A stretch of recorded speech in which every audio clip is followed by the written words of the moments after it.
Name's Roger Boaty. Mr. George Roger Boaty.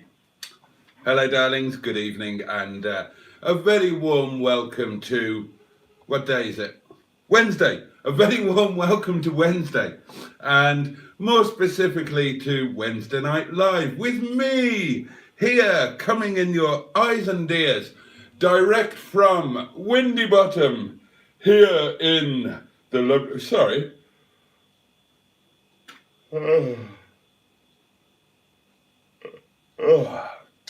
Do apologise. The lovely Peak District. I'm absolutely hanging out of my arse.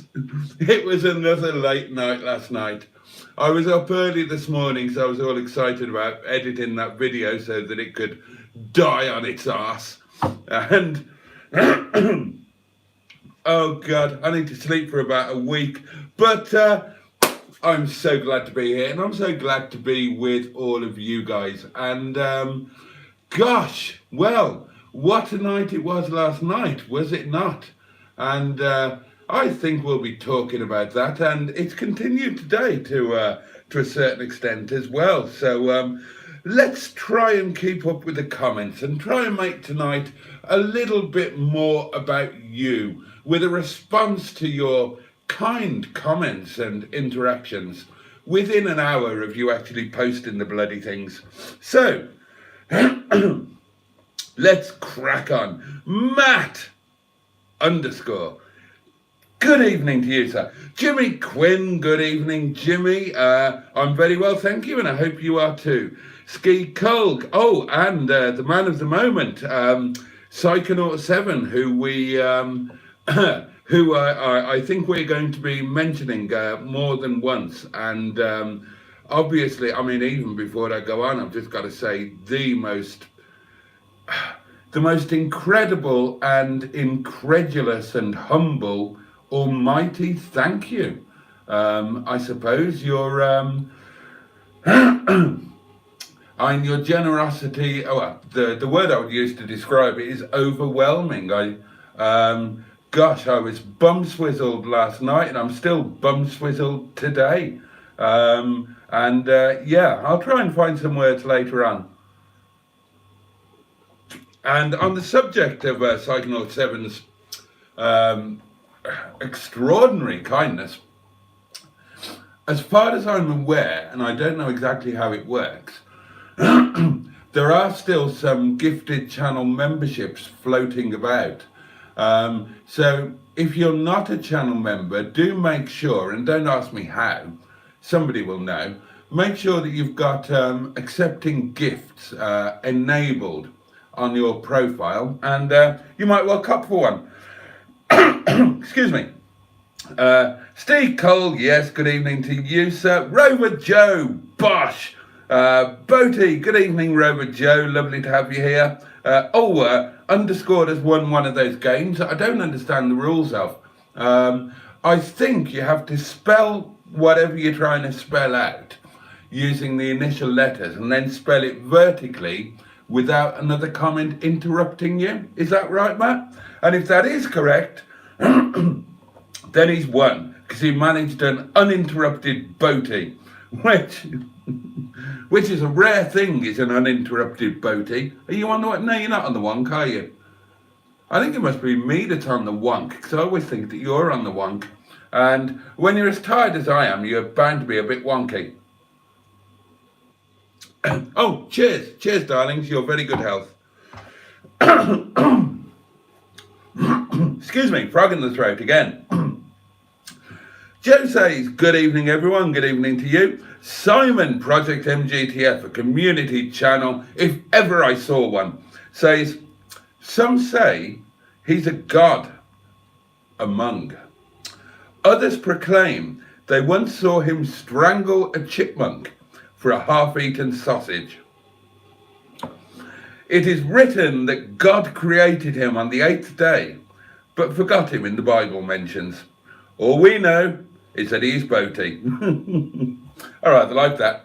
Although I would, of course, claim that it was actually the FSM that created me. But then the FSM is God and God is the FSM. So I suppose they are one and the same thing, really, aren't they? And Simon goes on to ask a question.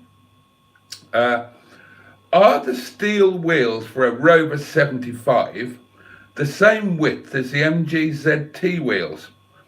I'm only asking because I can't be asked to fetch my book. I haven't got a clue. Somebody might know. I mean, it would depend on the model because they're all different sizes, aren't they? I don't... Okay, I'll try and answer this with absolutely no insight or knowledge whatsoever, but I'm an arrogant sod, so I'll try and answer it.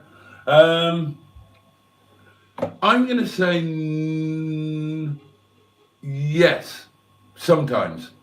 But surely it's going to depend on the model. I mean, a ZT190 comes with 18-inch wheels. And as far as I know, no Rover 75 came with 18-inch wheels. Although possibly, I suppose the V8 possibly did. I don't know. I forgot to look at Rob's V8, and Liz's V8 has got 26-inch wheels on it. So, I don't know. Somebody answer him. Somebody who actually knows what they're talking about. Oh! Mr. Bed and Breakfast himself is here. Evening all, and Boaty. Good evening to you, Rob. Matt agrees with me. I'd imagine the ZT has wider wheels. Well, I'm sure some of them would be. Hope you are well this evening, says Joe. I'm absolutely grand, Joe. Thank you. Fine, dandy, and slightly sleep deprived. Chaz Brown is here and says, hello, Boaty. Hello to you, Chaz. The lovely Trisha Alderman is amongst us. Bad Books is in our midst. Right, and Simon's agreeing with Matt that I was looking to get something for Henny while I take the ones off for painting. Well, you can just stick anything on, can't you? I mean, they don't have to be the correct ones if they're just temporary. As long as they're the right PCD, just bang any old thing on. Henny's not going to have massive brake calipers, is she? So you just chuck anything on, I'd have thought. Certainly you could chuck anything on the back, chuck 15s on the back, like Mustard did on Stigbürt. And then just do them 2 at a time, swap them over. Does B&B get a sausage and mashed toast rack, asks Bad Books. In an ideal world, he should, but... I forgot to look at the poll.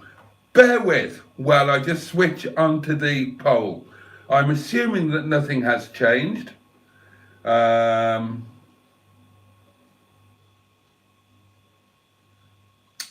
with.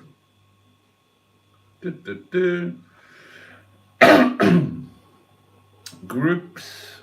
Boaty's mom, diddly-do. Where is it? Where's the pole? Where's the pole? Where's the pole? God almighty, how far down is it? Oh. Lord above, there'll be 640 million comments by the time I found it. Where the arsing hell is it gone? Have I missed it? Have I scrolled past it? Oh, I pinned it to the top, didn't I? Didn't I? I thought I did. Oh yeah, there it is. Hold on. Right, now let's have a look. Oh, it's close. Oh, it is close. Hold on. Oh, 6 votes on that one. Oh, 8 votes on that one.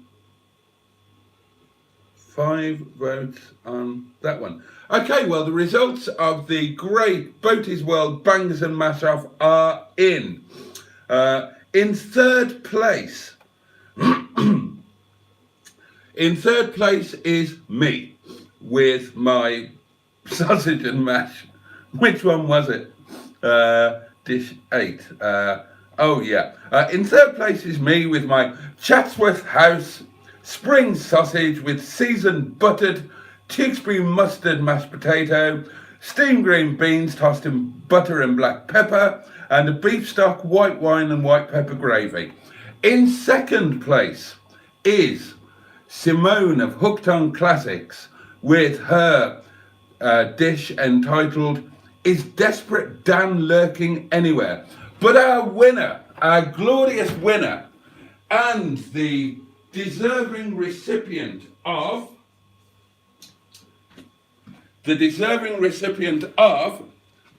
up to £7,000 is the one and only Rob of Beards and Bangers with his caramelised onion pork sausages with mustard mash and onion beer gravy, and a half-hour video accompanying it to show how it was made. So, congratulations, Rob, very well deserved. And if you would care to ping me your address, then I will send this little beauty off to you, unless you can't be asked, in which case let me know and I will scratch it on your behalf and electronically ping you any winnings. So 7,000, bound to be 7,000, isn't it? So very well done to Rob. Incredibly well deserved, I would say. And it was good fun, actually. We should do another one.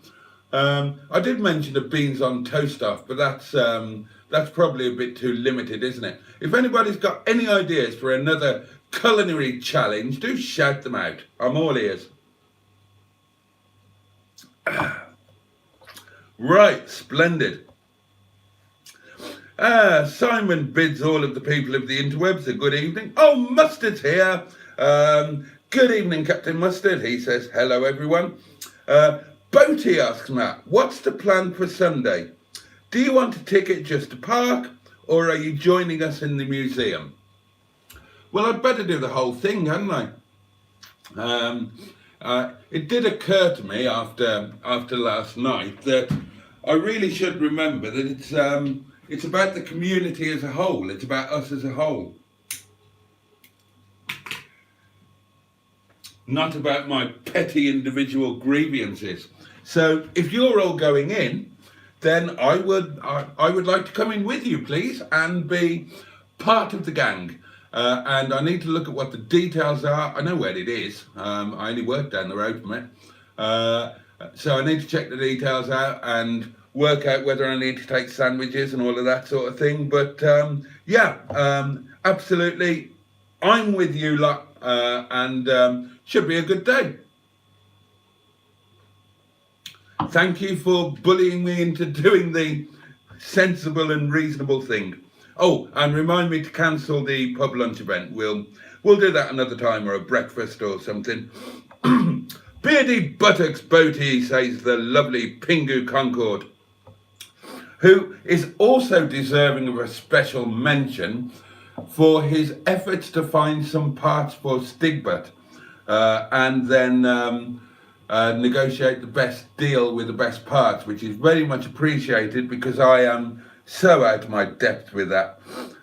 Bad Books has got a hidden message which I will unhide. Hanging out of my arse, bless. I am, mate. I'm absolutely, oh God. I mean, for a man of my age, I get excited over the stupidest things. So I didn't mean to get up particularly early this morning, but because I was excited, of all things, I was excited about editing a bloody video. And my brain just remembered that I was excited and anticipating and woke me up at the crack of dawn and wouldn't let me go back to sleep. So, and I did try. So I thought, sod it. I might as well get up, have a cup of coffee, have a slice of toast. And that's exactly what I did. And in the interest of full disclosure, for lunch, I had a sausage sandwich on buttered bread with English mustard, a handful of oven chips, and some super spicy smoked chipotle sriracha ketchup type stuff. And it was disgusting and wonderful all at the same time. Oh, and Joe says that Psychonaut donated on my latest video. Yeah, I saw. I've not had time to reply to the comment on the video yet, or indeed the post that you put in the group. I got home from work about 22 minutes ago. So it's all been a bit rushed, but I did see, and I'm incredibly appreciative. Now, obviously, I should be incredibly appreciative anyway, and I am, goes without saying, I would hope. But as I said last night, I particularly appreciated the community aspect, in that the gifted channel membership. So all of you lovely people who damn well deserve to be channel members get to be so for a month at least, and I loved that. I thought that was really community minded and really thoughtful. And on the same lines, I'm particularly appreciative of the super thanks on the video, because obviously it's a video that I put quite a bit of effort into, rightly or wrongly, and whether the result was good, bad or indifferent, I love doing it. I put a lot of effort into it, so I really appreciate the fact that there's a super thanks on that particular one. So a massive, massive, massive thank you again. And I haven't finished talking about that. You can bet on that. Evening all, says Cheeseburger. Hello, says Mickey Jeffries. Jimmy Quinn says.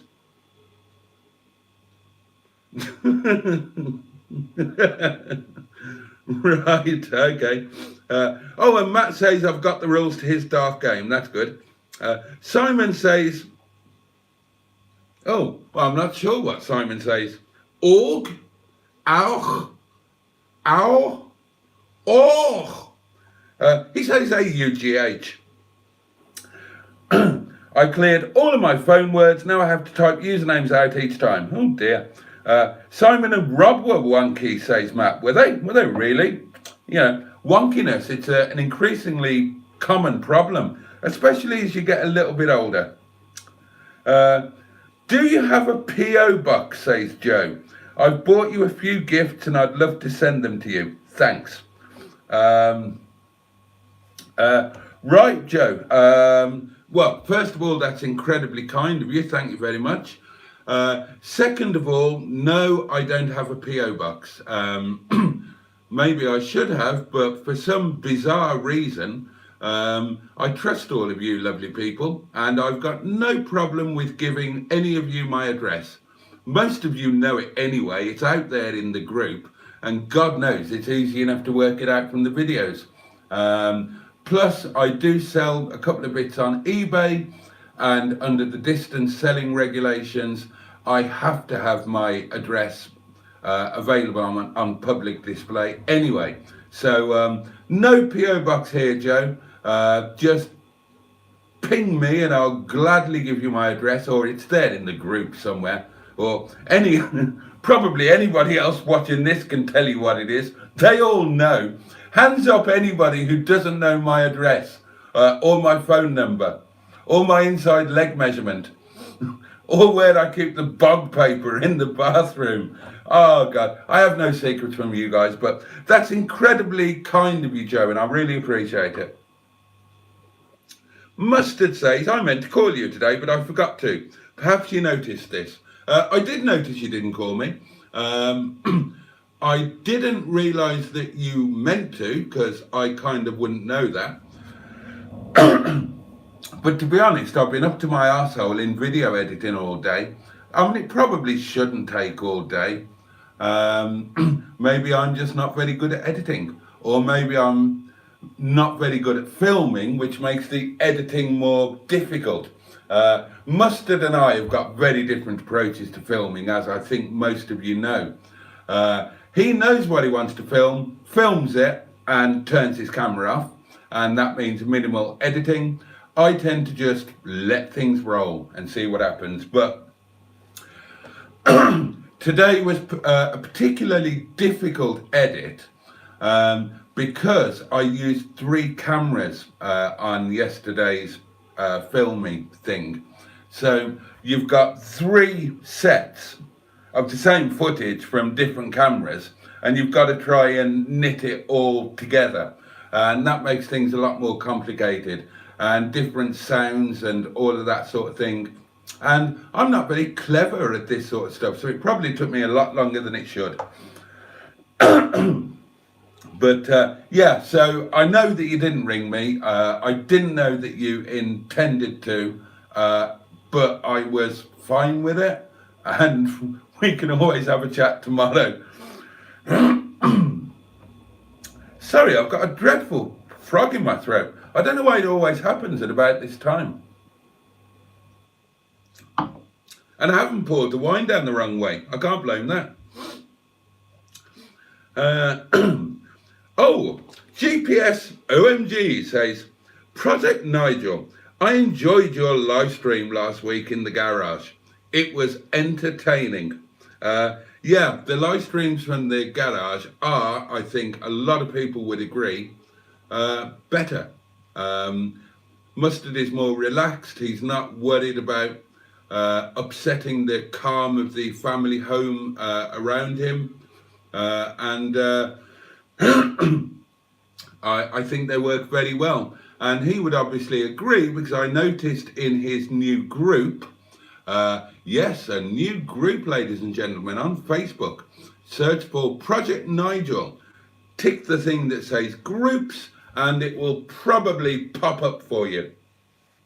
And I noticed in his group, he said that he's not going to be doing Tuesday night live streams anymore. He'll only be doing them on the Friday, and they will all be from the garage of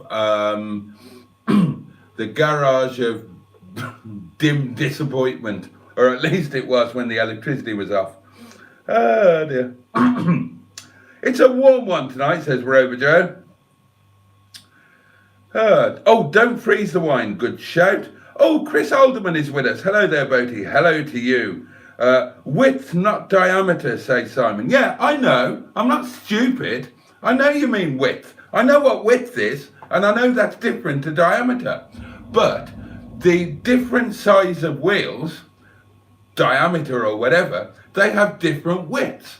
So, one of the 18-inch wheels off a ZT190 are going to be a different width to one of the 15-inch crown alloys off a 75. I know what I'm talking about. I come from an engineering background. I don't. I really don't. I haven't got a clue. But I did know that. So there. It's girth that matters, Simon says cheeseburger. I think was his best competition to win a scratch card yet, says Matt. Although you didn't enter, Matt. Congratulations to Rob. Well said. Does mine not get an honorary mention, say Simon, for its cock and balls? Well, it does now that you've honorarily mentioned it. I wasn't going to, quite frankly. I mean, you know, I was an athlete. If something doesn't finish on the podium, then you don't mention it. That's the rules. And Reg Harris, of course, he hated getting a silver medal, and he would even refuse to accept them, because that wasn't something that he should be proud of. It was a thing that a recognition that he had failed to win, and that he had failed. So he only ever saw the silver medal as a reminder of his failure. And that's the sort of attitude that sets champions apart from the rest of us. You should have an honorary. You should all have honorary mentions. They were all very, very good. And Simon's sausage and mash was really quite innovative because he encased it in a pancake, which is weird enough on its own. And by weird, I do, of course, mean exactly that, weird. It's bloody weird. But what's even weirder is that he then entered that pancake in a sausage and mash competition. So he entered a dish where you couldn't actually see the sausage and mash that the competition was about and that people were likely to be voting on. I mean, he might as well have entered a pancake full of his wife's used underwear. None of us would be any the bloody wiser, but it did make me chuckle. So there is your honorary mention, Simon. I do appreciate people humouring my daft prizes, says Matt. I genuinely love one of you to get a decent win, especially if you'll just enjoy it and not be sensible. Hear, hear. We're all congratulating Rob, who says, I'm humbled. I shall ping you in the morning. Bloody hell. I'm getting flashbacks to Chinese madam. Oh, beard rash. Took me 3 days to recover from the trauma of the furious driving beard rash event. Yeah. Spend it on booze and women and waste the rest, says Bad Books. Quite right, that'd be my thing. Outdoor meal maybe for the next challenge or competition, says Matt. Yeah, we could do that. In which case I'm entering my Momo video. You can't have a winner on looks, says GPS OMG. It's all about the tasting. There are logistical difficulties with that, GPS OMG. We are predominantly a virtual thing. We exist on the interweb. How the sodding hell is every member of the community, 750 people, how are they all going to go around 9 or 10 different parts of the UK tasting sausage and bleeding mash? I mean, okay, you might do the first one okay, but the second one and everyone thereafter would be cold. And it would be a tremendous inconvenience for all concerned. No, I think doing it virtually is pretty much the only way.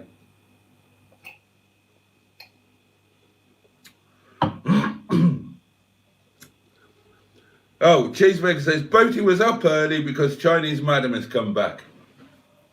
No, she really hasn't, and neither has anybody else. I was all alone last night. I've been all alone for quite a few nights now.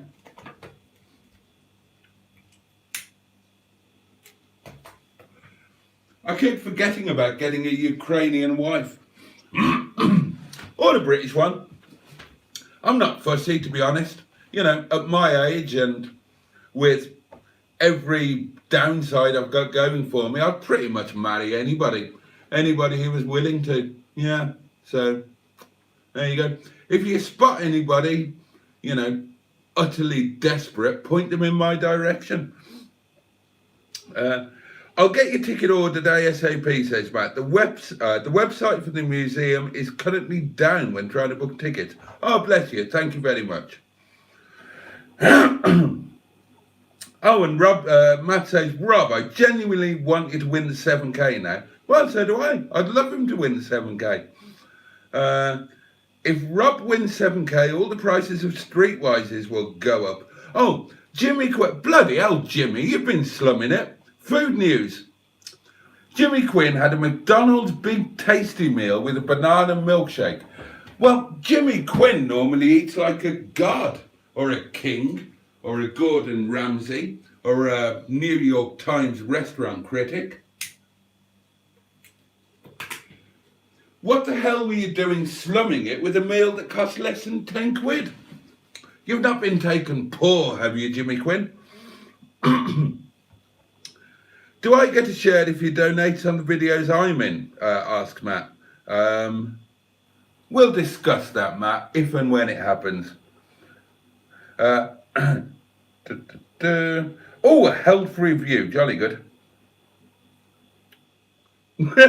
Oh, that's what you were talking about, Jimmy. Now I get it. Oh, brilliant. The video was excellent, but the table is still shit. All right, Jimmy. I will grant you, right? I will grant you this. Having done my trial run, my first effort, and exactly as I suspected, there's loads of room for improvement in the filming, in the talking, in the logistics, everything. And there is definite room for improvement in the table. That little table is fine as a little, and if you put it together properly, it's stable enough, but I mean, it's tiny. It's like that, and it's right low down to the ground. So you couldn't eat off it or anything like that. So I do need, right, this is what I need for the videos going on. I need a camp kitchen unit type arrangement, one of the camping ones, so it folds down, folds up, and you got a windbreak around the top. And I could do with a bigger table, but collapsible like that one, that I could actually sit down and eat off. I managed the Momo one-handed, but I'm going to cook steak one of these days outside. I'm going to do steak with pomme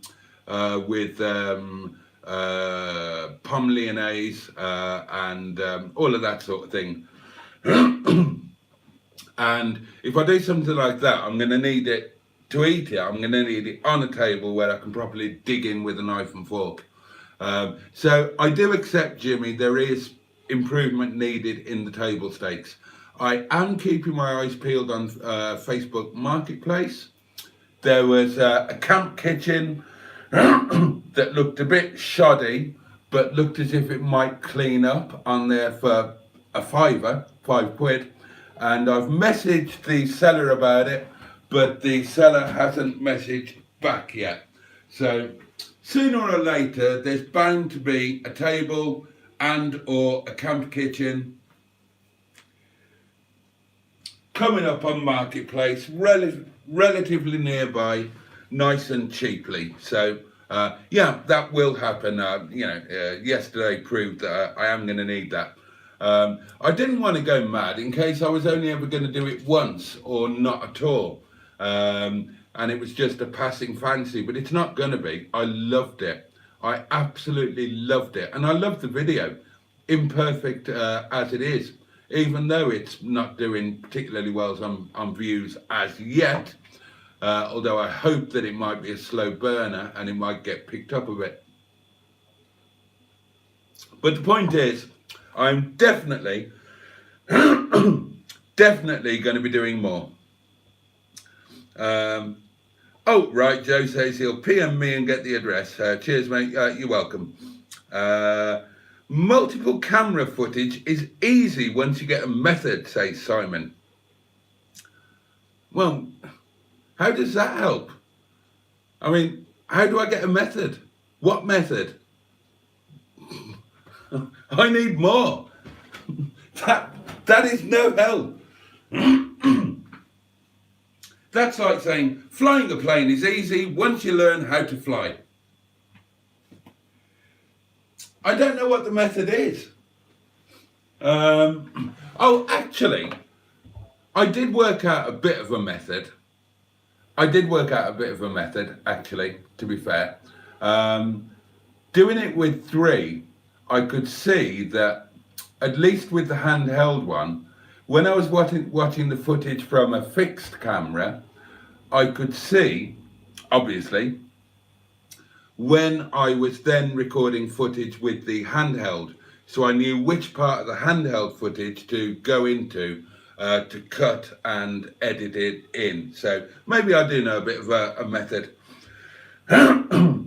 Nothing wrong with your editing. The videos flow nicely. Oh, bless you. Thank you, Black Lines. Oh, hello. Liz is here. Hello, Boaty et al. I love that bit of Latin. Sorry I'm late. Forgot to tune in after B&B finished. Dear. Oh, and Simon says, Mustard, have you tried the GoPro yet? Oh, and then Mustard says, should we have a chat tomorrow? I won't forget this time. Yeah, absolutely. I'm here. Yeah. Not before 10 o'clock, if you don't mind. Let's be civilised about this, dear boy.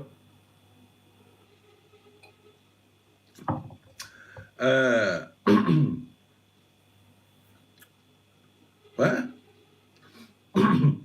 Why do you need to be a certain height for theme park rides, says Matt, but not to drive cars? Surely if you can't see over the steering wheel, then the car's too big for you, no? Well, that came apropos of nothing, didn't it? I mean, I would imagine that if you can't see past the steering wheel, you're not going to pass the driving test, are you? But then you can have booster cushions and things. That's how porgs drive cars. And, you know, to ban anybody from using an artificial aid to raise themselves over the steering wheel would be discriminatory, really. Oh, you're welcome, mate. Thanks for the plug, says Mustard. No, he doesn't, Cheeseburger. Stop it. Matt says, no, I'm not entering because I'd feel bad if I won on the scratch card if I won the competition. I wouldn't worry about that, Matt. You weren't going to win. Nobody else was going to win. Rob had it nailed as soon as you put that video up. That video appealed, and that dish appealed to everybody in every sense. It was a hearty dish, so nobody was going to say it was too skimpy, which they did with mine. Not enough on the plate. Form over substance, they cried. Whereas Rob's was a damn good healthy portion. It had the video with it to show that it was very obviously homemade. Well, the mash and the gravy was. The sausages were bought from, and he didn't say this, but I know my sausages. And I'm telling you, those sausages were bought from Sainsbury's. Tell me I'm a liar. Ha ha. Or ask me how I know. So yeah, nobody else was winning. Although Simone gave him a jolly good close run. Simone's dish was a lovely jelly mould of mash with sausages poked into them and peas scattered over the doings. And I thought that was rather good.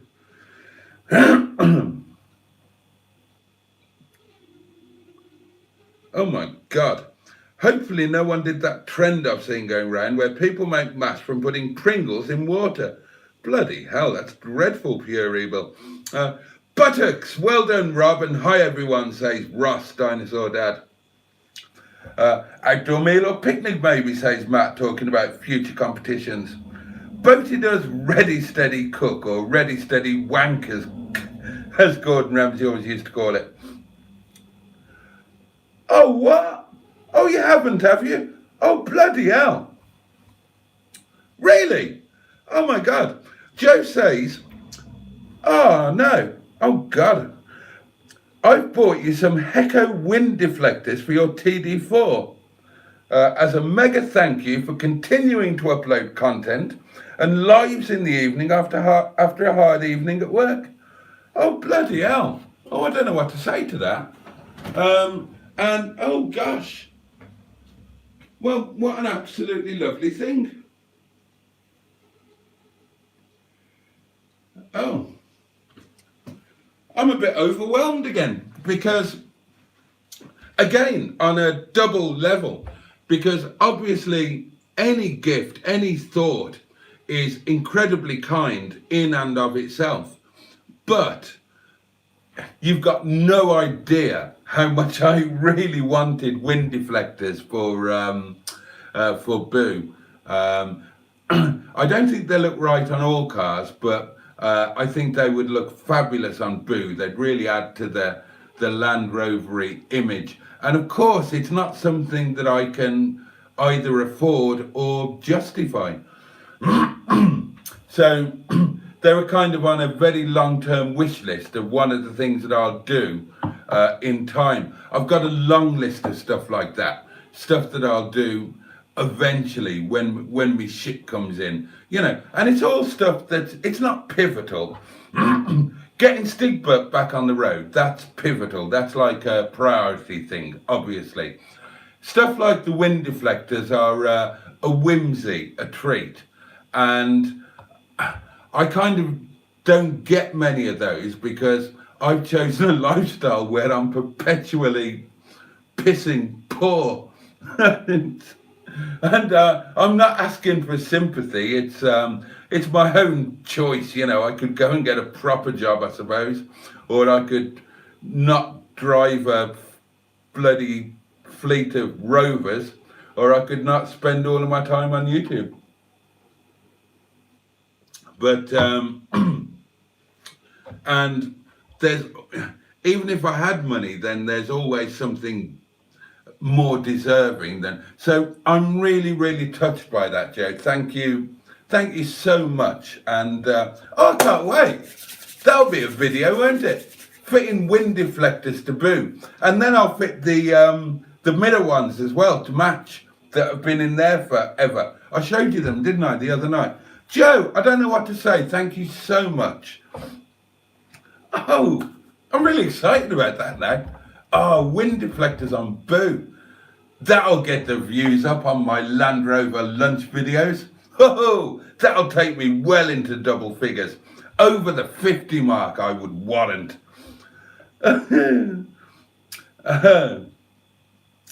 Oh, and Matt says it's competition based purely on aesthetics and description. Oh, okay, so I'll have them sent to you when they arrive to me. Oh, brilliant, thank you so much. I was up early looking at sheep, Jimmy Quinn. Not in a dirty way. I love the sheep. It's, you know, we're still in lambing season. And is there anything more beautiful than waking up, opening your eyes, and the first thing that you see is a beautiful green field with the sheep bleating and whatever else they do, bleating and bleating, and watching the lambs gambolling about. I think that is a beautiful thing to wake up to. And that's why, as I was talking about on another video and in comments on videos, that's why I would struggle to have a night away in a caravan or in a hotel, even if it was a posh hotel. Because that would mean missing out. Who wants to wake up to a nondescript, anonymous hotel wall when you could wake up to your field of sheep? And then when you get up and you make your morning coffee and you have your morning cigarette, you can toddle over in your slippers, except I haven't got slippers at the moment. I throw them in the bin. I think I told you that. I'm wearing, where are they? Oh, they're upstairs. Oh, they must be upstairs.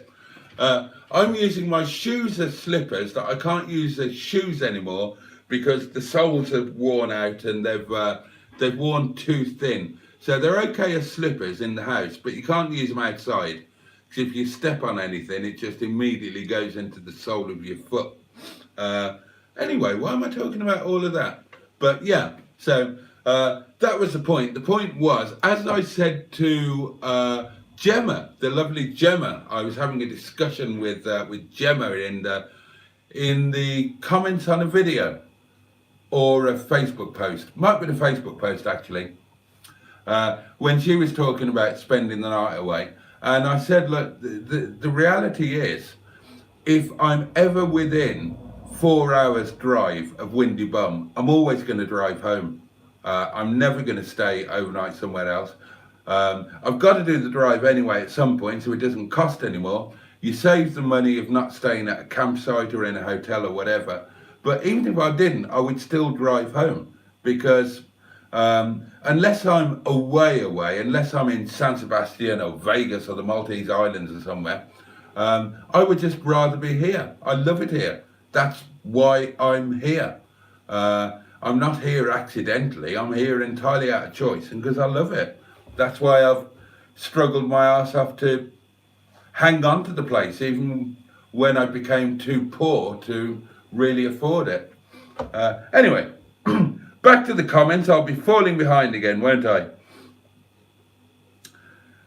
Oh, and Matt says, nice one, JCO2 Wax Joe. That's a generous way to thank him. It's an amazing way to thank me. Jimmy Quinn says, I am very poor. Are you down to your last 100,000 in your underpants drawer, Jimmy Quinn?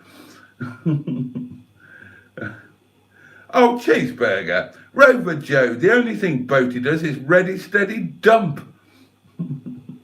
Yes, Jimmy, you were right. No, Jimmy, you weren't right. I'm not having that. The table's not fucking shit.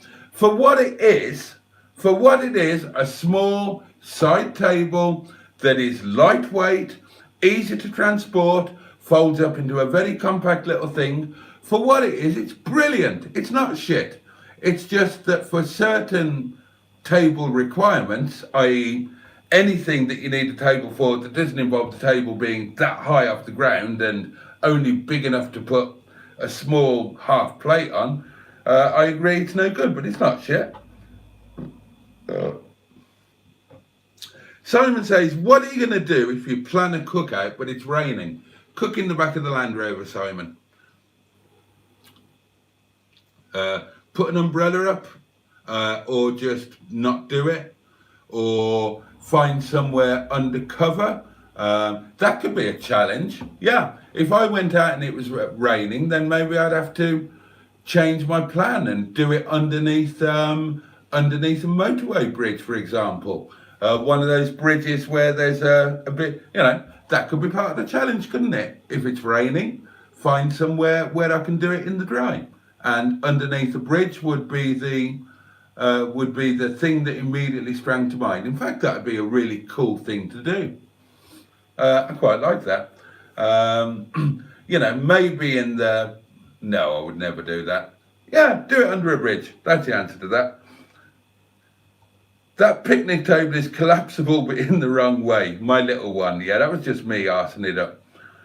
Use the crap table for the steak, says Black Lines. It's not a crap table. It's a table that's not suitable for all table-related purposes, but it's not crap. It is what it is, and it's very good at what it does. Anyway, use the crap table, says Black Lines. It will be very, for the steak, it will be very interesting watching you trying to cut the steak while the table falls apart. Content. The table is perfectly stable. Look, I'm a poet and I didn't know it. It just needs to be put together right. I mean, a couple of people, and I should say thank you for everybody who's left lovely comments on the video. I really, really appreciate it. And in the Facebook group. And people have said their two favourite bits, unsurprisingly, are the bits where I make an arse of myself. Namely, not putting the table together correctly so it just keeps collapsing, and burning the arse out of my hand because I dropped a Momo, put it in the water to wash it, forgot that the water was boiling and just bunged my hand in to get it out. And if I'm honest, they're my favourite bits as well. When I was doing the edit and got to those bits, because you've forgotten what you filmed by the time you come to the edit. And when I watched those, I genuinely laughed out loud at myself. So I don't blame you lot for laughing at them too. I haven't watched the video yet, says Cheeseburger, but I will do. Thank you. Oh, interesting. Black Line says, Boaty, I feel like the Land Rover is a prime candidate for a small swing-out kitchen area attached to the rear door on the inside, like Americans who have barbecues on their pickup. Now, that's an interesting thought and an interesting idea. Now, ages ago, before the pandemic, when I was still running predominantly Fords, or maybe all Fords, my plan was to get a long wheelbase, high top, Ford Transit, what's it called? The little one. I need to get through the comments and then I'll tell you about that. The rusty hinges wouldn't take the weight. They're not rusty, Cheeseburger. Bugger off. Boaty's mobile notches, says Black Lines, although where I come from, that may be classed as dogging. Oh dear. Chippy Boaty could knock up some plywood and fold down legs for the back of the landing. Boaty isn't chippy, and Boaty couldn't do any of those things that you just mentioned. Not in a million years. Nigel Fleck, that's 00 Garage, isn't it? He's here and says, hello! Really enjoyed the video. That you'd end up feeding the... Oh, I thought you'd end up feeding the people in the transit camper at one point. There was only one man in there. Literally one man and his dog. And somebody said in the live stream on Facebook, might have been Matt, said you should offer them some Momo, or him some Momo. And I thought, yeah, that would be a really nice thing to do. So I was going to do it. But just before I served, the camper van buggered off. And I'm really annoyed that he buggered off when I was doing a Facebook live stream rather than when I was actually filming for the video. Because I would have liked to have had that on film, as it happens. And I missed a trick there. Or maybe I didn't. Looking back, I think that I should have gone and had a chat with the guy and made a fuss of the dog, and there could have been some content there that I missed out on. You know, he might not have been up for it, but I could have gone and had a chat and said, look, I'm actually in the middle of filming a YouTube video. Would you mind if I filmed us having a chat? Or something like that. And I could have got some real content out of it, because that guy was kind of doing, and I'll talk about this later on, it goes back to the Ford thing. He was kind of doing what I dreamed of doing, and still do to a certain extent, just, you know, you on your own in a van and just buggering off for the day or overnight or for a week or whatever. And it was him, it was his dog, it was his old diesel, and it was like a 1991 Transit. Looked surprisingly tidy. He was a gentleman of a certain age, like myself. And I thought I should have spoken to him, because even if not for content, but because, you know, your paths cross in a slightly unusual way. And we were kind of on the same wavelength doing, you know, the outsidey bit. And I should have just spoken to him, and I regret that I didn't. You know, it just would have been one of those nice ships that pass in the night thing, and you never know. I mean, he might have been a total arsehole and just told me to fuck off and mind my own business, but I should have tried. So, there we are.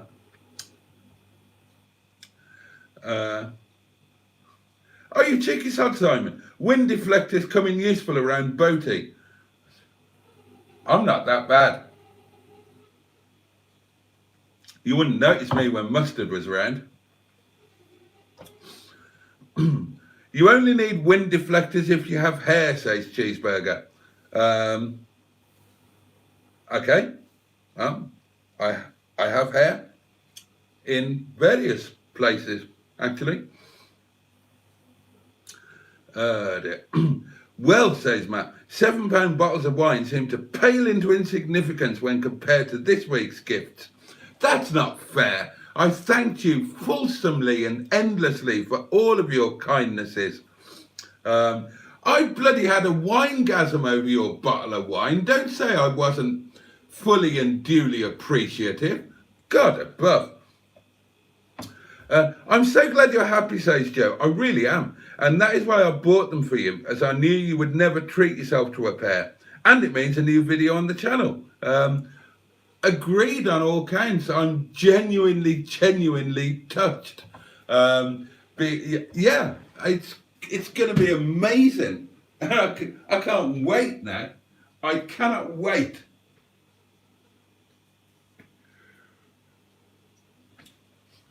Like I say, not all cars look good with wind deflectors. Silver ones do, and silver Land Rovers with wind deflectors are just the best thing in the world, especially when I put the mirror ones on as well and get it all tricked up. Oh, it's going to be brilliant. I'm going to be clutching my tinkle from now until they arrive. You know that, don't you? The little tinkle is going to be well and truly clutched with excitement. So it is. Simon hasn't had lamb chops for ages. Good. I'm glad to hear that. You shouldn't eat lamb. Oh, are you talking about my lammies, you bastard? Oh, and with mint sauce. I like lamb chops. My dad used to threaten the lambs with mint sauce when we drove past. Oh, God, no. No. Lamb is not to be eaten. Now then. Oh, Boaty, can you drink rosé wine, asked Simon? No, sir. No, because there's red wine in it, so no. I can't, I'm afraid. Lady Petrol is not for me.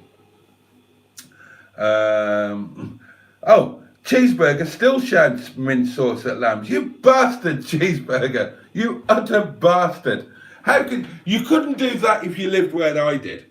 Honestly, you couldn't do that. That's why I don't eat lamb. Well, I kind of do.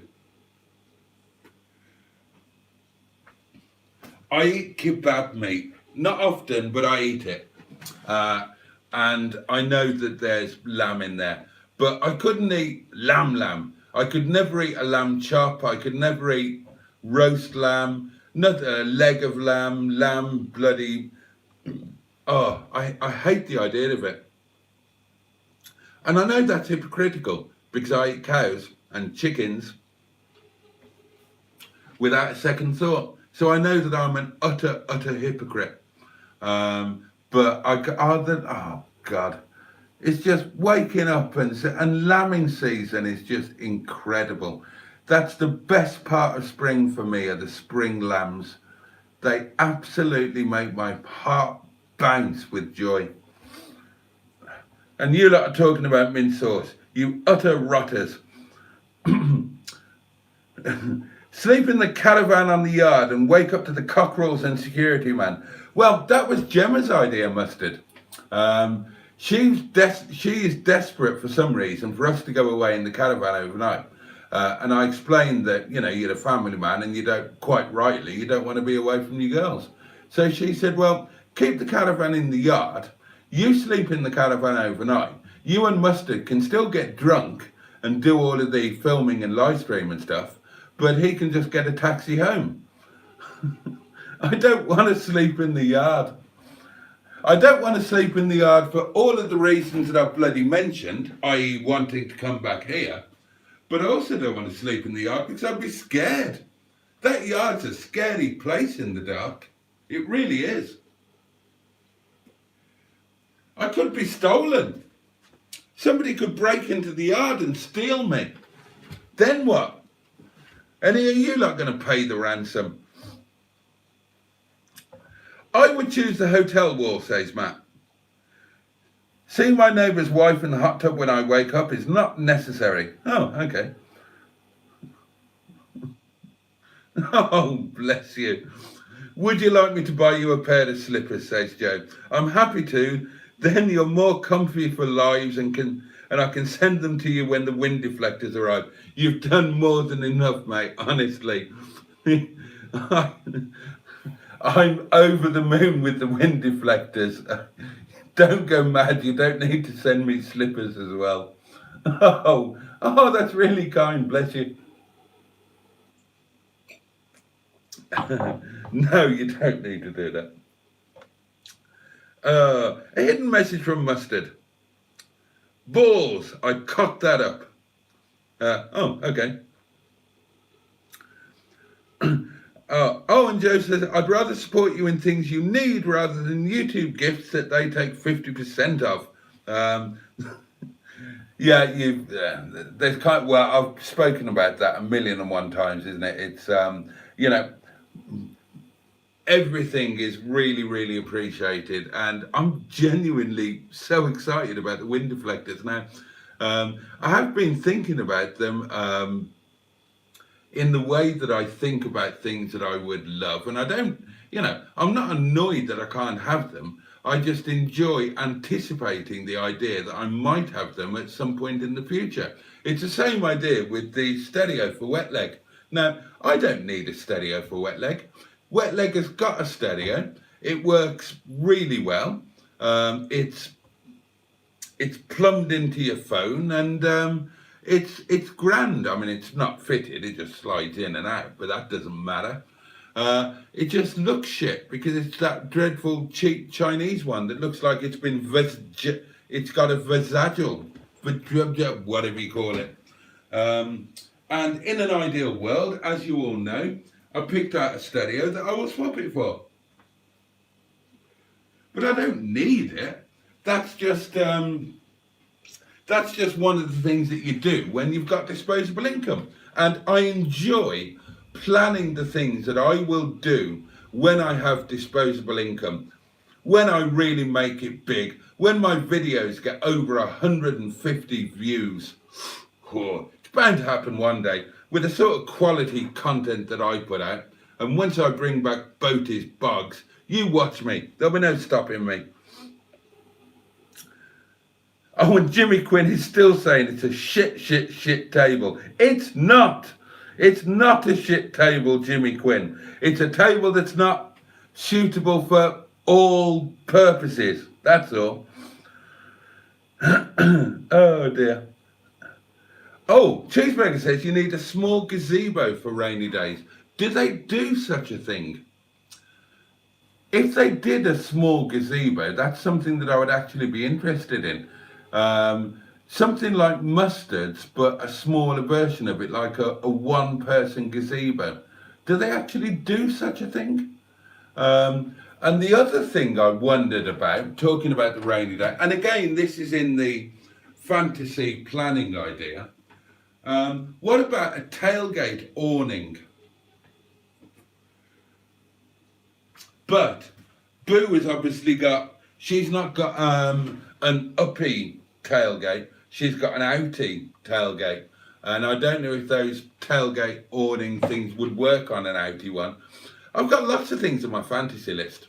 Like my ultimate fantasy list, if I had more money than sense, I would buy one of those roof tents and I'd put a roof tent on, because I still, in theory, I love the idea of rocking up to one of my beautiful hidden places in Wales, just in my Land Rover, and just spending the night there, doing a cookout, summer night, obviously, doing a cookout in the middle of nowhere on the Brecon Beacons, and then locking the car and clambering up the ladder and spending the night in a roof tent. I genuinely think that it might be such a magical experience that it would overcome my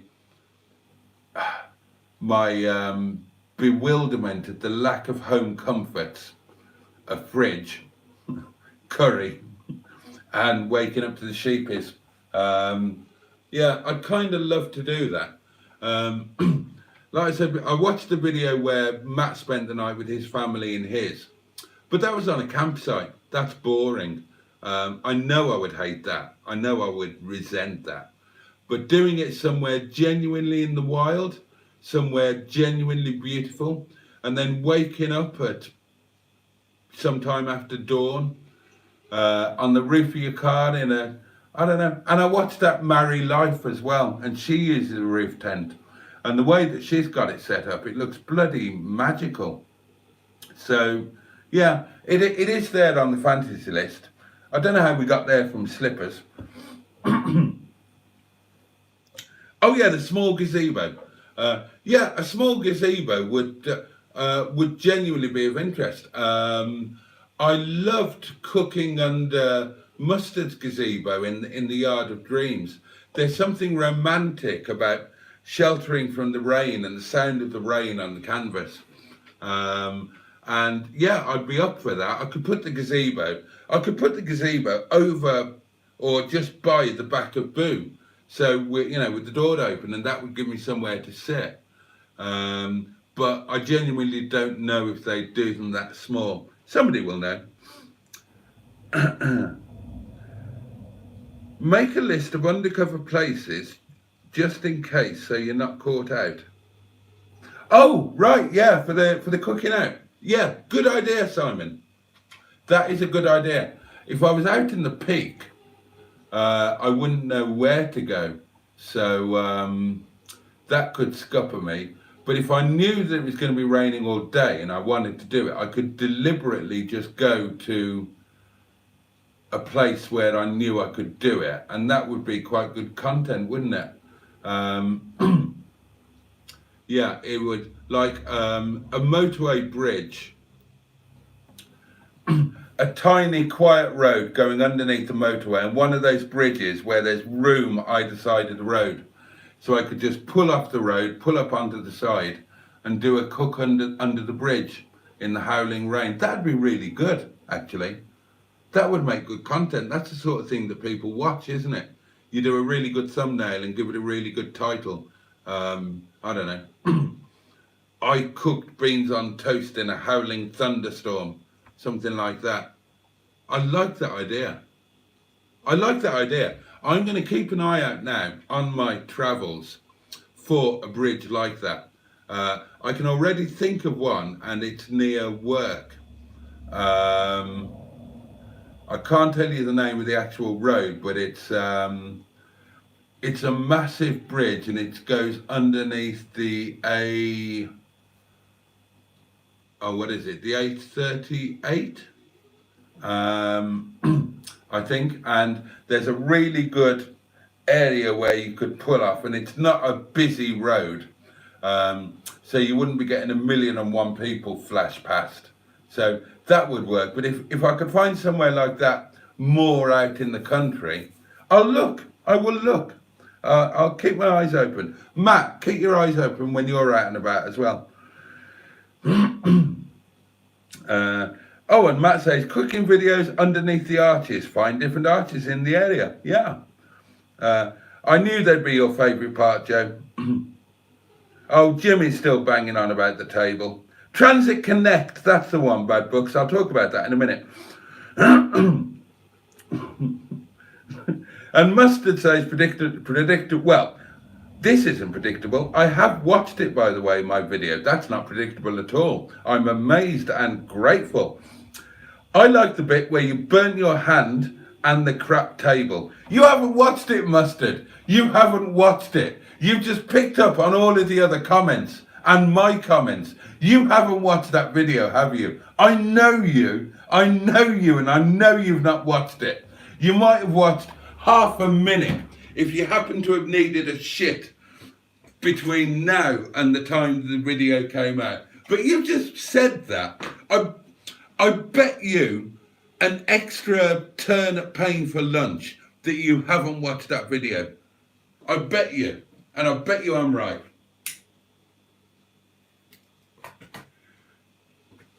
I know him too well. He's not watched it. He hasn't watched it. Yes, says Black Lines. He seemed surprised that the steaming water was hot to touch. And then Badbook says yes. And he put his fingers in the hot water twice. Different hand. You know what it's like? You try it with one hand and you think, oh shit. But then you give it a quick go with the other hand, which hasn't yet been burnt. So yeah, I ended up burning both of them. Were you parked in a gay lay-by? No, I was parked in a lay-by that identified as neither gay nor straight. It was, oh God, what do you call it? Not metrosexual, omnivore, omnisexual. I don't know. It was just a really nice lay-by. And I want to go back there because that cooking platform bit was perfect. And I think we should have a group meet in that little series of lay-bys. And that lay-by would be like the cooking one. And so even if you were parked in one of the other lay-bys, you could just walk 50 yards down the road and come to the cookie lay-by. And that's where we'd all mingle. We could take over Longston Edge. That would be a fabulous thing to do on a Sunday, wouldn't it? And have, you know, have a cookout, even if it was just sausage and bacon sandwiches, something like that. I'd love that.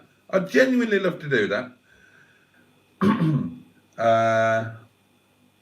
Oh, Matt says, I think it was Tracy that said share your Momo with Camperman. I wanted to suggest it, but I thought perhaps you'd think it was too cheeky. Well, wish I had now though. Oh, it's not cheeky at all.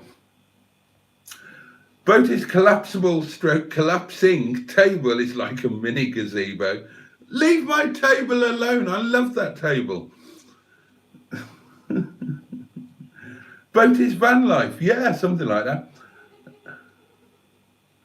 Oh, and Matt says, although I'm genuinely self-conscious and shy, when out in hiking and walking areas, I speak to everyone. Oh, good for you.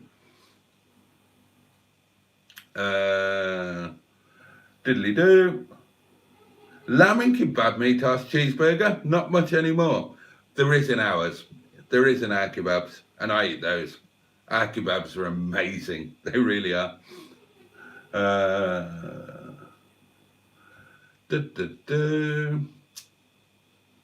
Mustard says lambs are lovely, super cute and tasty.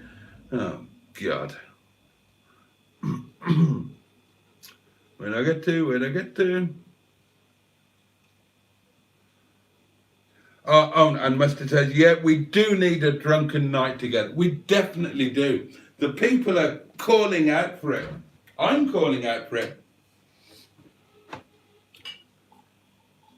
I've just got a feeling that it would be the funniest thing ever. Especially in an ideal world. I know it'll never happen, but in an ideal world, we'd do it in South Wales. We'd have that day I spoke about where I took you on a guided tour of all of the beautiful places and the places that mean something to me, show you my old cottage, show you my childhood places, all of that. And then in the evening, we'd go and meet up with Classic Wheels Wales Mike, and we'd just have a proper night on the piss in Cardiff or Newport or whatever. Cardiff, I guess. End up on Caroline Street. That would be brilliant.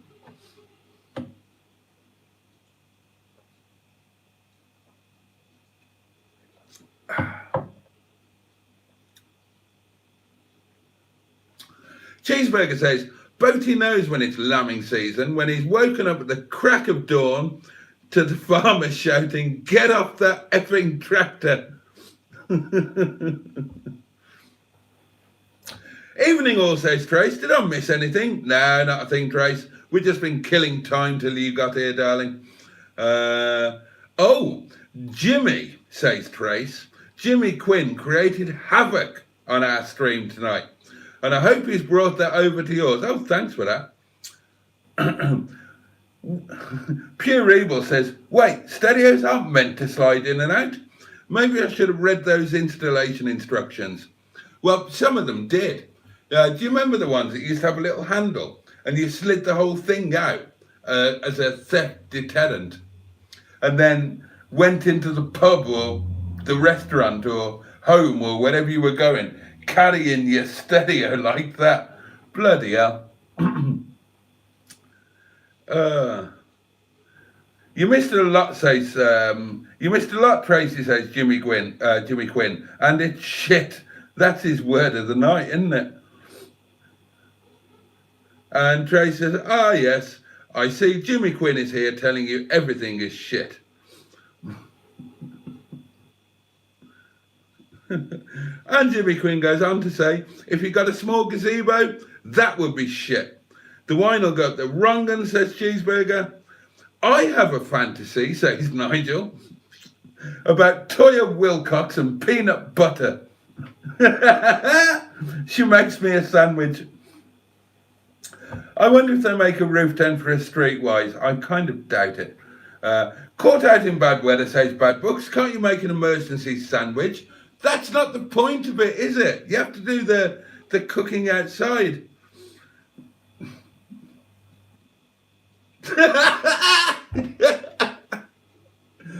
Oh God, Jimmy, you are worth your weight in gold sometimes. And this is funny because it's probably true. This was a hidden comment. Jimmy Quinn says, if he got a roof tent, he would fucking fall through it.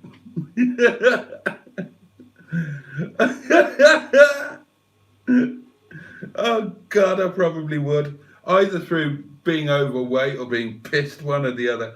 Simon says, what is a tailgate awning? You know when your tailgate on your 4x4 or your pip caddy or whatever goes up like that, or on Henrietta, you can buy these awnings that attach, that use the top of the tailgate as their roof and then go out like that, and you peg them into the ground, and that means you've got an enclosed area around the boot of your car. So if you've got a day van or a day camper or a camper, or even just an estate car like Henny, then you can have an enclosed space around it. So you've got your boot open, you've got access to whatever you've got in the boot. Maybe you've got a fridge in there, maybe you've got one of those fold-out kitchen things, and then you've got your enclosed area underneath the awning that you can have as a relaxing spot or a dining spot or a sheltering from the rain spot. You should get one for Henny. That would be awesome. I assume they fit on estate cars as well as 4x4s and things.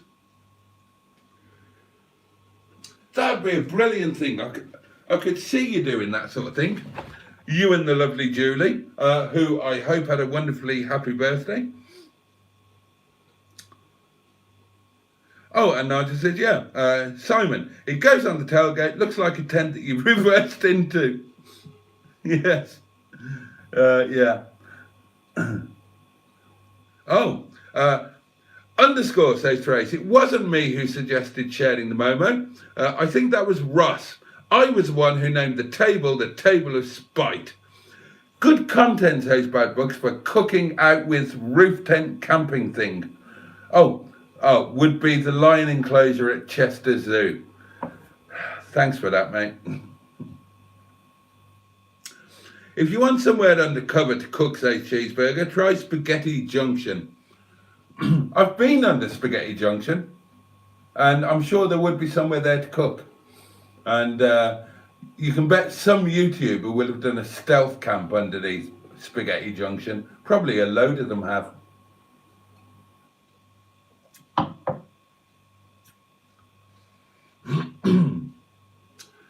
Cook under a tree in a thunderstorm, says Jimmy Quinn. That would be different. I did think about that. You know, one of those proper trees that gives proper shelter.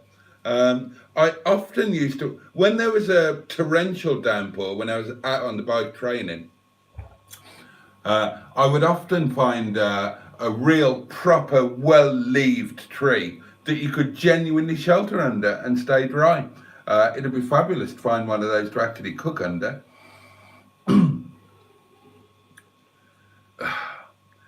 Simon says, I definitely watched the food video. My favourite bit was the trolls in the background eating pasties. Oh, there's one near here actually, says Mustard, underneath the M62. There you go. Next time it's pissing down at the Yard of Dreams, we'll go and do a cookout there, mate. We need to do, I was thinking actually that we should do that, the pair of us. One of these coming Mondays, I should come up in Boo and for our lunch, we should do a Land Rover lunch. But with the pair of us, we can both get footage out of it, and then we'd have the lunch video as well. We could even do two, make it a competitive thing. I'd do one, you do the other, something like that. But that would be fun to do. Somebody asked me to do one in the Pennines. Can't remember who it was. Might have been Gemma again. But they said, yeah, do one in the Pennines, and I thought, yeah, that would be cool, and do it on Monday with Mustard. It'd be really fun doing a cookout with you. So yeah, let's do that if you're up for it. And if it rains, we'll do it underneath that bridge that you mentioned. I think the table is fine, says Tifa Best Pal. I think it is too for what it is. And then says hello. Hello to you. Welcome. Welcome back in the bunker stream, says Trace. Night everyone, says Simon. I'm falling asleep. Mustard needs to go as well and says good night everyone. Right, looks like everybody's going to bed. And I've caught up with the comments.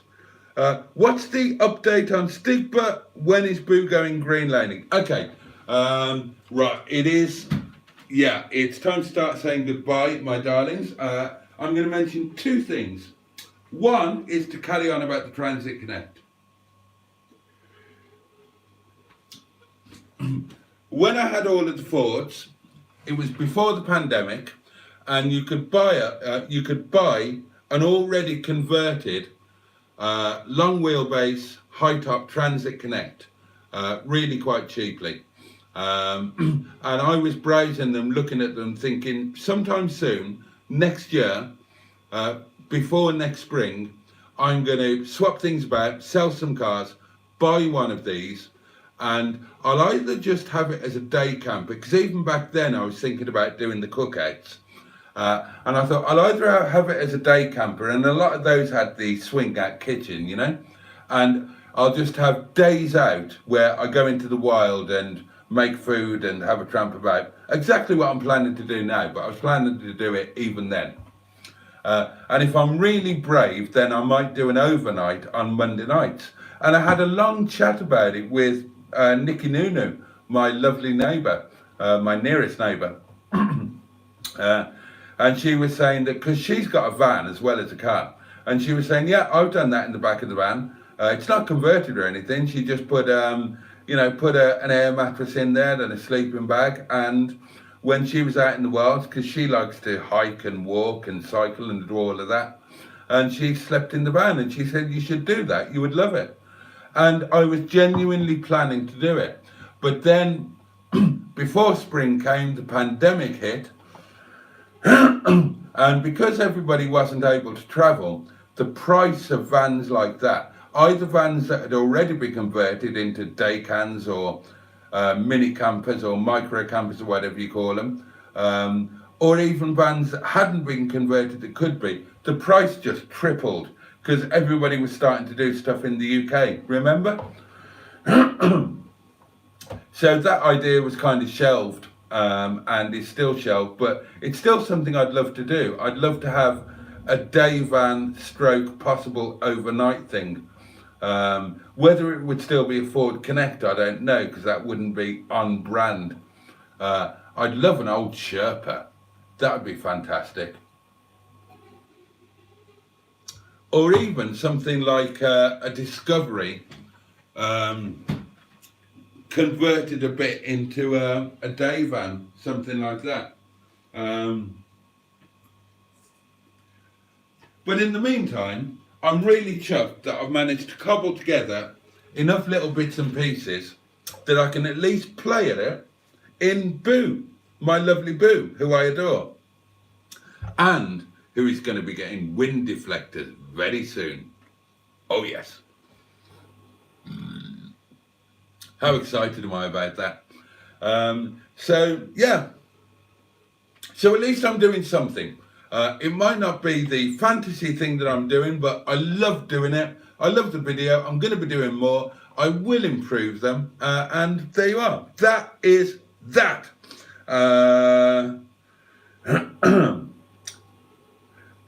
Come on, Doddy, says Cheeseburger. Time to go. Thanks for a good live stream. It's been a crap day, so I appreciate everyone's company. Everybody's sort of saying goodnight, but Stigbürt update. Because didn't get to mention him the other night, so we'll quickly do Stigbürt for 3 minutes and then I'll go away. Right, Stigbürt is still down at the garage. Pingu Concord is very kindly helping me to find the parts that are needed for the first job. It's going to be like a series of things with Stigbürt. The first job is to find second-hand the suspension parts and the steering parts. So that's the suspension arm thing, the hub axle thing, and so on. Now, Pingu's going great guns on that, and I think he's found the complete setup that I need, and I think he's trying to negotiate a joint price for buying it all. So I'm really grateful for him to that. Job 2 will be paying for that. Then job 3 will be paying the guys to actually fit it, and then at that point, then when that is done, another job is I need to. Liz has very kindly offered to lend me the wheels off her project car at the yard, so I need to, and this will happen next Monday if all goes according to plan. Then I need to grab 2 of the wheels that I'm going to very kindly borrow off Liz, bring them back, take them down to the garage. So with those suspension and steering bits done and the wheels put on, then Stigbürt will at least be roadworthy and back on the road. The jobs then to do will be sorting the seat out, whether that's a repair, whether that's obviating the seat airbag, whether that's replacing the seat airbag and getting the seat repaired, or whether that's replacing the seat altogether. I've got no idea, and obviously funding that. But the seat is usable as it is, even if the airbag light is on. But that would definitely need to be done before the MOT. And the MOT can't be far away. If it's not this month, then it's going to be next month. I honestly can't remember off the top of my head, but it won't be far. And the other job would be getting the windscreen replaced, which I would do through the insurance. So that's one that I actually know the cost of, 75 quid. And again, that would have to be done before the MOT. And then the final job would be to get the wheels and tyres sorted out so that Liz could have hers back. So that's where we're at with it. When the accident first happened, some people very kindly bunged a few quid into a pot to help out with these things, and I'm really grateful for that.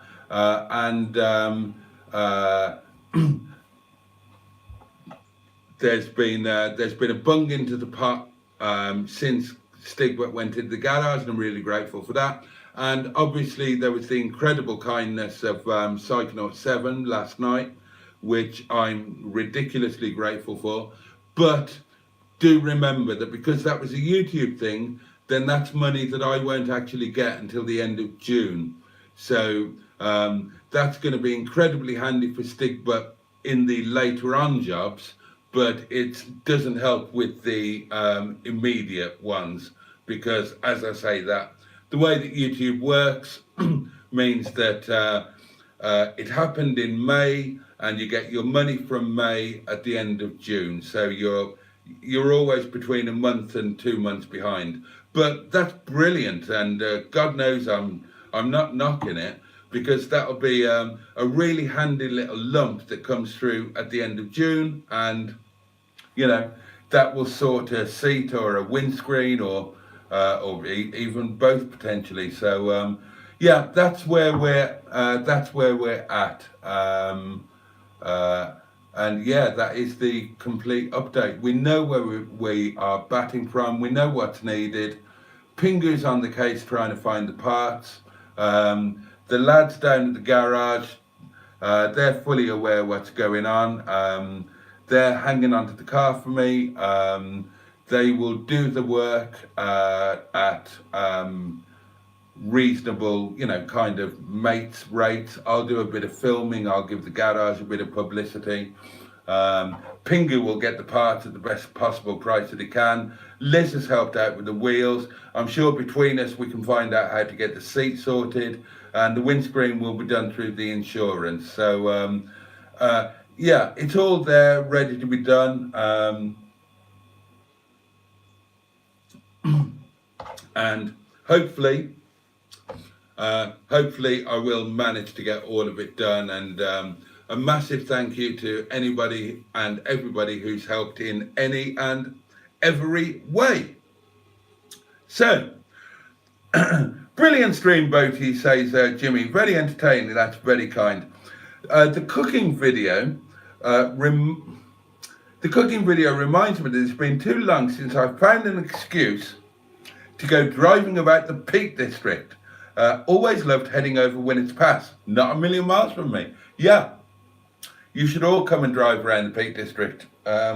It's a wonderful place to drive around, and I look forward to showing you a lot more of it and a lot more food. I'm going to love doing those videos. I really am.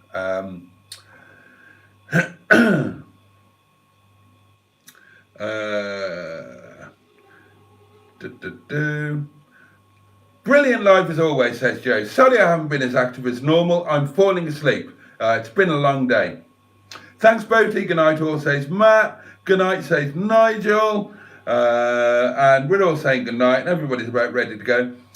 Thanks for the update, says Joe. I'd happily help towards Stigbürt. Oh, and Psychonaut 7, who's already done God knows more than enough, says, put your PayPal address in your description if you can. I would gladly donate through that in the future.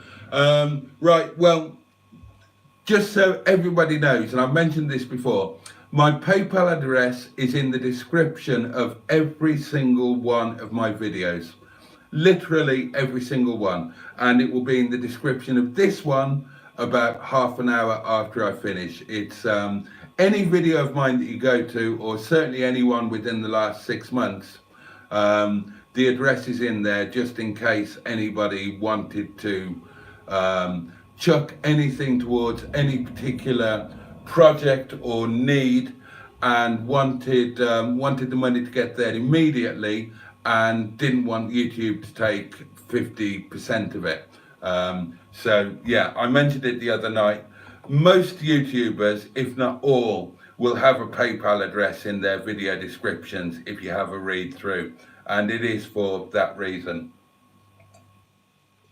But I'm incredibly grateful for any help that anybody has given to me or Stigbürt, or offers of slippers, and I'm so excited about the wind deflectors.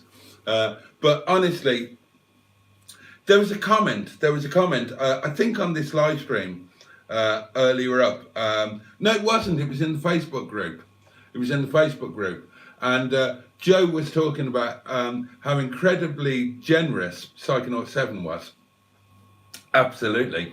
But said that that it was even more lovely because, you know, I'm a tiny channel, and apart from being a tiny channel, I'm a poor man who's trying to do absolutely everything on a shoestring, trying to do too much on a shoestring. And so when you do get gestures like that, and you're just you're just a tiny bloke living a bit on the edge, and you're a tiny YouTube channel, gestures like that seem huge, and they are huge. and more importantly, they make a massive difference. And the point that Joe made and Mustard agreed with and picked up on was that when you do something like that with somebody like me or a tiny channel like mine, it's such a massive thing because it makes such a massive difference.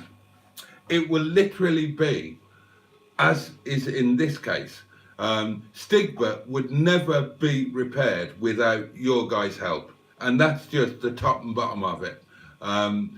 It's only because from the beginning when it happened, you guys said, oh, you know, we'll help, don't worry, we'll help. And that's the only reason I've gone ahead with getting him into the garage and even thinking about it.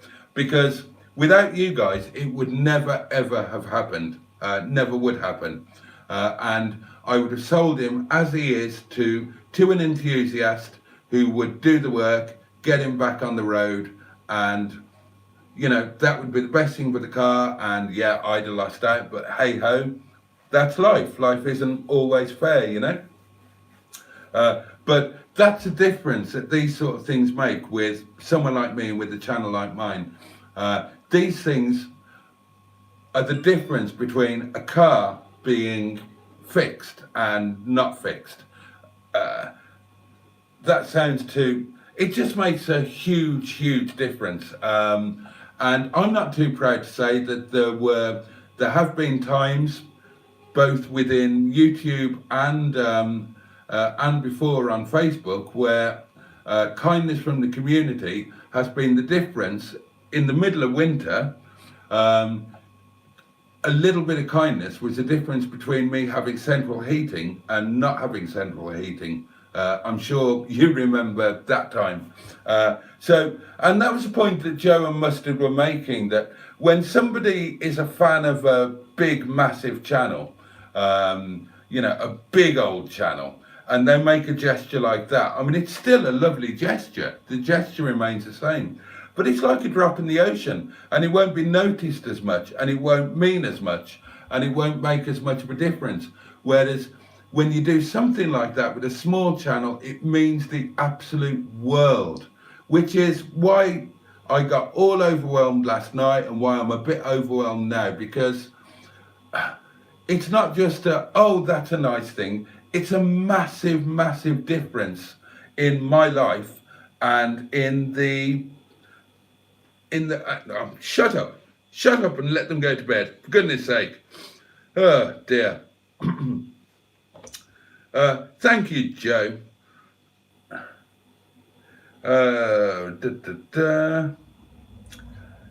Oh yeah, 50% is scandalous. It's not always 50. It's sometimes I think it goes from high 30s up to mid 50s, something like that, dependent on the exact thing that it is. And yeah, you do have to wait a bit. Whatever money you earn through advertising or through channel memberships or subscriptions or through fan funding, as they call it, it all goes into a pot over the space of a calendar month, and then you get a payout on that calendar month at the end of the month after, between the 23rd and the end of the month. So that does mean that, yeah, sometimes it's up to a 2-month wait. And yeah, YouTube do take their percentage, and that's not the end of it, because the US government, when you become a monetized channel on YouTube, you have to sign up to the whatever it's called, the American tax structure, the federal tax arrangement, and so even after YouTube have taken their cut, then before you get your whack of it, then the federal government, the US federal government takes it's only a tiny bit, but they take a little bit of tax out of it as well. Whereas with a PayPal thing, then obviously just whoosh, it all goes straight. But I'll say it quickly again, we can't begrudge YouTube their little cut of it. We can't. They provide the platform. You watch free of charge. I upload content free of charge. they put everything into place so that lovely people like Psychonaut 7 can do lovely things like they did last night. And without all of that, without YouTube doing all of that, without Google, who own YouTube, doing all of that, none of this would happen. So, and they've got to make money. They're a business. They've got shareholders to look after. So we don't pay to use it. We can't begrudge them taking their cut.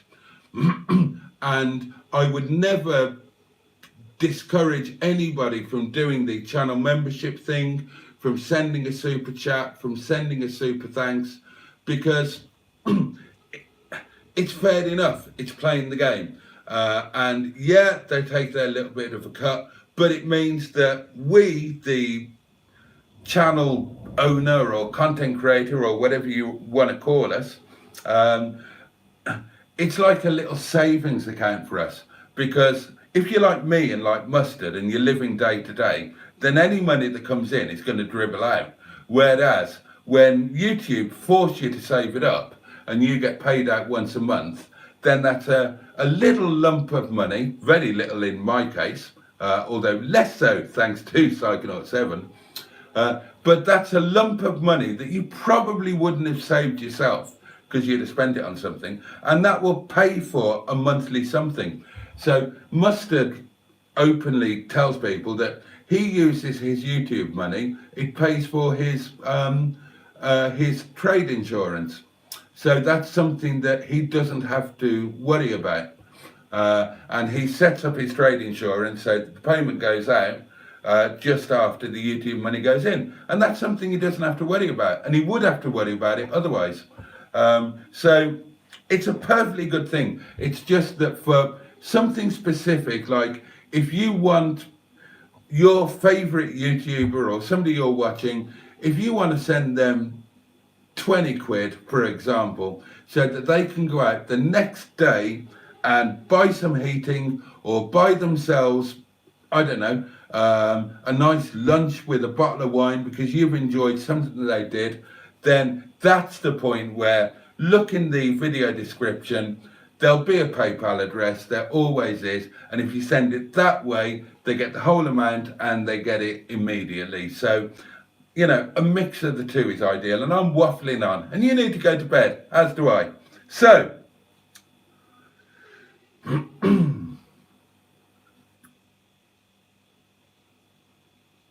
oh, bloody hell. Oh, it's such a hard time as it is with cost of living. Oh, God, yeah, isn't it? I mean, heating this winter has just crippled so many of us. It's just so nice to see people supporting others. I'm not rich, but happy to spend whatever money I have left to support someone else. That's especially in this testing time. That's amazing, Joe. And as you probably know, and as many of you know, in my other role, that's exactly what I facilitate. I do run the UK Singles Network. It is a charitable organisation. And that's what I spend a lot of my time doing, is getting help for people who need it most. And that includes me helping myself whenever I do have a bit spare. Then that's where it always goes. And in fact, one of the reasons that I struggle as much as I do with money is because all of the UK singles thing, everything there, the website, the charity, everything, I fund all of it, and always have done out of my own pocket. Yeah, so, you know, it's not a massive amount of money that it costs me, but, you know, it's enough to make a difference for me. But I'm glad that I do it, and I will keep on doing it. And I love the fact that I've been able to, maybe not directly, maybe it's not been my own money, but I facilitate, I've set up, and I run a community that means that when people are in need, other people will help out. And that's like an exact replica of what we've now got going on with the YouTube thing. So it's like karma, isn't it? It's what comes around goes around. You give a bit of help, you get a bit of help. You get a bit of help, so you give a bit of help. And that's what makes the world go round.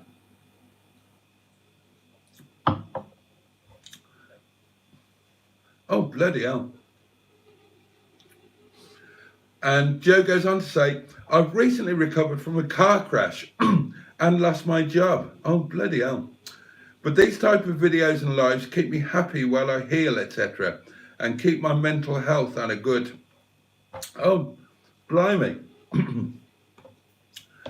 Oh, gosh. Well, every good wish with you, mate. And, yeah, glad that we're here for you. And it's lovely that you're part of the community. And we'll keep your spirits up one way or another. And if you get really down, we'll all come down and tickle you in Cornwall. That'll cheer you up. Nigel says, hope your recovery keeps moving in a positive direction. Matt says, hope you're on the mend from the crash. Pure Evil says, hope you're recovering well. It can be quite the shake-up, unfortunately. Not half. And Joe says, thanks. I say recently, the crash was towards the end of 2021. Bloody hell. But I was bedbound for 14 months. Oh, my God. But now I'm having physio on my leg and ankle, so it's still leg and ankle, so it's still ongoing. Oh, and Joe says, but thankfully I have a claim going through, so at some point I'll have a payout and I can treat myself to a well-needed Rover. I think we're all on board with you there. Matt says, I feel foolish now. He told us to say goodnight, so I did, and I'm still here an hour later. I'm going. Oh, God, look at the time. I've done it again, haven't I? I'm so sorry. Oh, I'm so sorry. Don't worry, darlings. Tomorrow is Thursday, and that will be. I was knackered as well, and look at me now. I'm buzzing. That's the effect that you people have on me. It's the last one tomorrow. Well, the last one from me, anyway. Until Monday. You've got 3 days off from me, probably. Although I do pop up and do unexpected ones, because this is addictive. And I miss you all, and 3 days is a long time to go without you. And I can't wait to see some of you on Sunday at the Rover do at the Great British Car Journey in Ambergate. There, got that in. I'll be there, apparently. And, yes. So, yeah, you can have some earlier nights without some idiot ranting at you until 1 a.m. Oh, people are saying some lovely things. That's really nice.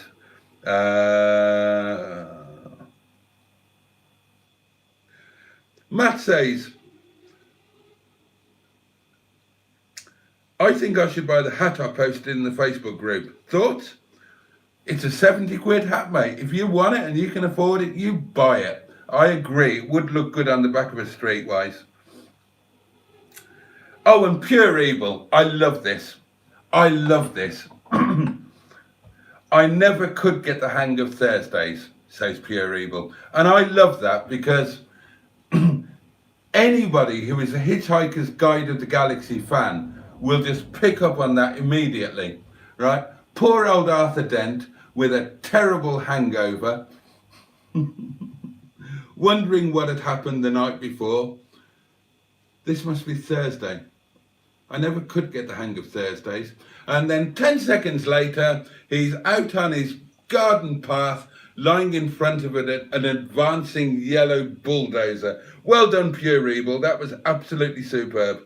And some people have said some really nice things, and that is, oh, that's just really nice of you. Oh, let's all go to bed. Thank you, everybody. A massive thank you again to, a massive thank you again to Psychonaut7. Thanks to all of you. A massive thank you to Joe for the wind deflectors that I can't wait to get my hands on. Thank you to all of you for being there. Thank you for watching my video, the most recent one and any other ones. Thank you for commenting. Thank you for keeping me company in the Facebook group. Thank you for being you and for being there. And let's all go to bed. Let's all go. I've gone on too long. Where's my thing? I need to remember to unmute it. There we go. There we go.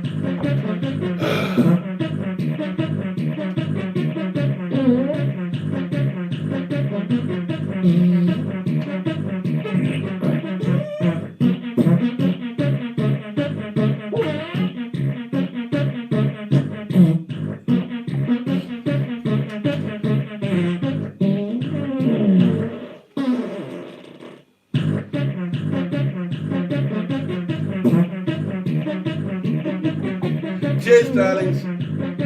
Have a great day tomorrow.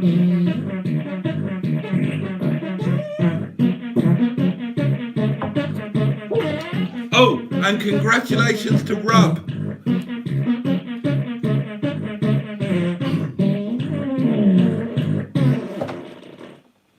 Right, darlings. Listen, you have a safe and peaceful night.